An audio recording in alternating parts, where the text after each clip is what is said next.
Ils étaient promis à un bel avenir et ils incarnaient le futur de la révolution burkinabé. On avait entre 12, 14 et 16 ans. À l'époque, Thomas Sankara, avec l'idéal révolutionnaire, décida de nous envoyer à Cuba pour une formation technique, professionnelle et idéologique. Ils devaient apprendre l'agronomie, la géologie ou encore la médecine, puis revenir chez eux pour développer leur pays. Mais Thomas Sankara ne les choisit pas au hasard, car ils ont tous quelque chose en commun. Il a proposé aux enfants qui étaient défavorisés, qui étaient orphelins de père, de mère ou des deux, de partir se former à Cuba sur l'île de la jeunesse. De leur mission va naître une relation qui va créer en eux un lien fort avec celui qu'ils considèrent comme le parent qu'ils n'ont pas eu. Vraiment un grand amour parce que envoyer 600 petits et puis suivre leur avenir, leur devenir, c'est vraiment bien. Mais les choses ne vont pas se passer comme prévu. Une fois à Cuba, ils apprennent la mort de celui qui les avait envoyés. En assassinant leur père, on a brisé leurs rêves. C'est l'unique journée que j'ai enregistrée comme la journée la plus triste de ma vie. Ouais. C'était dur. Plus de 3 décennies après la mort de Thomas Sankara, que sont devenus les héritiers de la Révolution?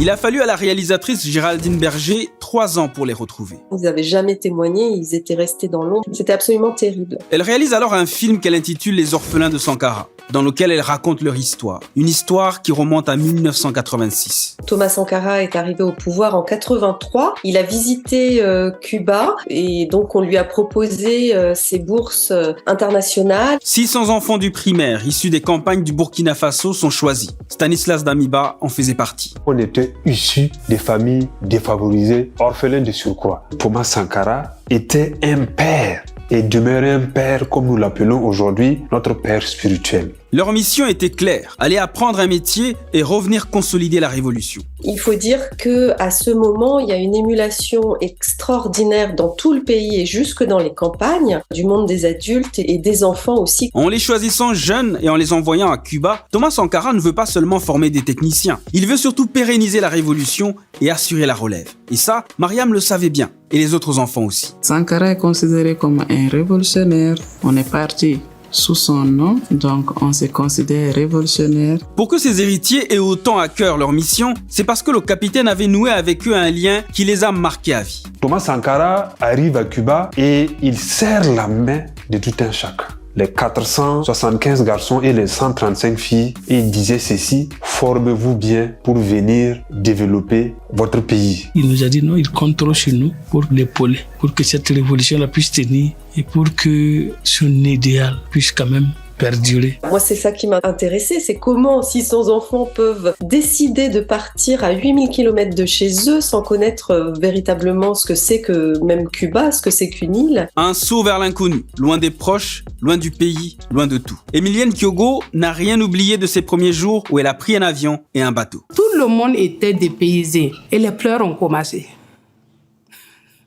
C'est là qu'on a réalisé que vraiment, on était loin de la famille. Tout était à remettre à zéro. Donc ça, c'est des souvenirs que je ne peux pas oublier. Même la première nuit que j'ai passée dans cette école, l'odeur même du drap, du matelas. Une fois sur l'île de la jeunesse, ils doivent s'adapter à un environnement nouveau, se soumettre aux règlements stricts de l'école, apprendre à cultiver des champs. Pour beaucoup, l'adaptation est très difficile. Au début, ils avaient des difficultés pour boire le lait. Parce que le lait, je sentais une odeur qui ne me permettait pas de boire. Tout ça, c'est parce que j'étais un nouveau venu dans le système. Mais il y a aussi la barrière de la langue qu'ils ne comprennent pas et qu'il faut apprendre au plus vite. L'espagnol nous faisait rire. On s'est posé la question, ça c'est quelle langue ça? Mais on a trouvé que c'était merveilleux. Mais dès les premiers jours, quand même, on avait des soucis parce qu'on est descendu, on ne connaît personne. Aux difficultés d'adaptation va s'ajouter une tragédie. L'assassinat du père de la révolution burkinabé le 15 octobre 1987, moins d'1 an après leur arrivée à Cuba.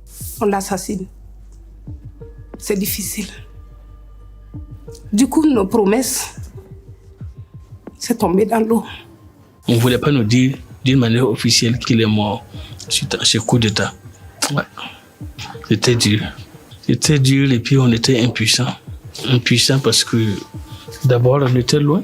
Deuxièmement, on ne savait pas quoi faire. La mort de Thomas Sankara sonne le glas de leurs rêves. La pire déception pour Stanislas et ses camarades. Tout ce que nous aurions dû avoir comme bourse, comme formation, était carrément anéanti. Et cet idéal révolutionnaire-là était assassiné tout simplement à l'œuf et nous avec. Le nouveau gouvernement de Blaise Compaoré décide de réduire leur cycle de formation et supprime leur bourse. Pour ces 600 enfants, c'était un véritable drame. Quid de leur avenir, de leur destin, effectivement, ça a été absolument terrible. Une fois leur père et sa révolution liquidés par Blaise Compaoré, les enfants de Sankara se sont trouvés abandonnés et livrés à eux-mêmes. Blaise Compaoré, donc, qui a pris le pouvoir, avait demandé à ce qu'ils soient rapatriés, mais c'est Fidel Castro qui s'y est opposé et il a préféré protéger, garder les enfants pour qu'ils accomplissent leurs études jusqu'au bout. Seuls 33 des 600 enfants ont pu accéder à l'enseignement universitaire. La personne qui a fait le plus d'études, c'est Mariam. Elle est gynécologue, obstétricienne et elle est restée 19 ans sur l'île de la jeunesse.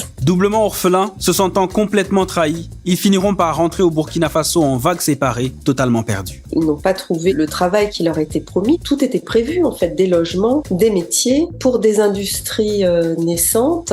Et quand ils sont revenus, ces industries avaient été abandonnées, les logements avaient été abandonnés également, et ils étaient en plus mutés la plupart du temps aux frontières. Selon Géraldine Berger, ceux qui ont pu être intégrés dans la fonction publique ont été dispatchés loin de la capitale, Ouagadougou, pour éviter qu'ils ne se regroupent parce qu'ils étaient craints par le régime de Blaise Compaoré. Effectivement, ce sont des enfants aussi qui ont été formés au marxisme-léninisme. Il y avait une crainte des autorités burkinabées que ces enfants se réunissent pour former une force politique. Malgré tout, ils ont gardé des liens et ont formé la SAC-BF, l'association de solidarité et d'amitié Burkina Faso-Cuba, dont Stanislas Damiba est le président. Aujourd'hui, nous déplorons 85 de nos camarades qui sont décédés, certains par suicide, 245 qui sont à la fonction publique sous-employés et 270 qui sont effectivement en chômage précaire. Ceux qui sont encore vivants se retrouvent chaque année. Leur but, demander réparation et plus précisément 3 choses au gouvernement. Le dédommagement pour les préjudices subis de 1992 à nos jours en tenant compte des ayants droit de nos camarades disparus, l'équivalence réelle de nos diplômes en tenant compte du volume horaire et voir nos camarades qui sont à la fonction publique pour qu'ils soient pas sous-employés. Ils demeurent aussi et malgré tout attachés à la mission qui leur avait été confiée. Pérenniser la mémoire de leur père, Thomas Sankara, et celle de la Révolution. Thomas Sankara. Et lui? Fidel Castro, oui. Plus de 3 décennies après sa mort, les orphelins de Sankara ne sont plus seulement 600. Ils sont maintenant des millions à travers le Burkina Faso, le continent africain et au-delà. Les orphelins de Sankara, ce sont aussi désormais ces milliers de jeunes qui sont descendus dans les rues du Burkina Faso dans la nuit du 26 au 27 septembre 2023 pour déjouer un coup d'État et sauver celui qu'ils appellent le camarade Ibé, le jeune capitaine qui a pris le pouvoir le 30 septembre 2022 et qui se réclame sankariste. Toute la jeunesse africaine et burkinabé, c'est votre avenir qui est en jeu.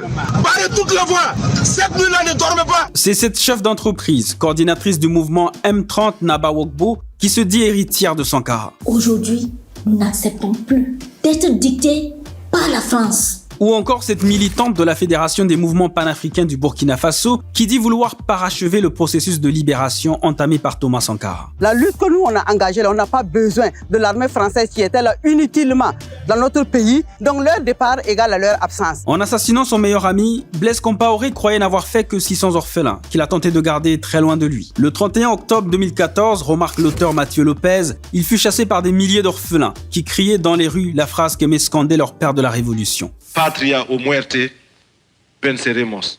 Si vous voulez savoir pourquoi il y a beaucoup de coups d'État en Afrique, regardez cette vidéo. Abonnez-vous également à notre chaîne AJ+ Français.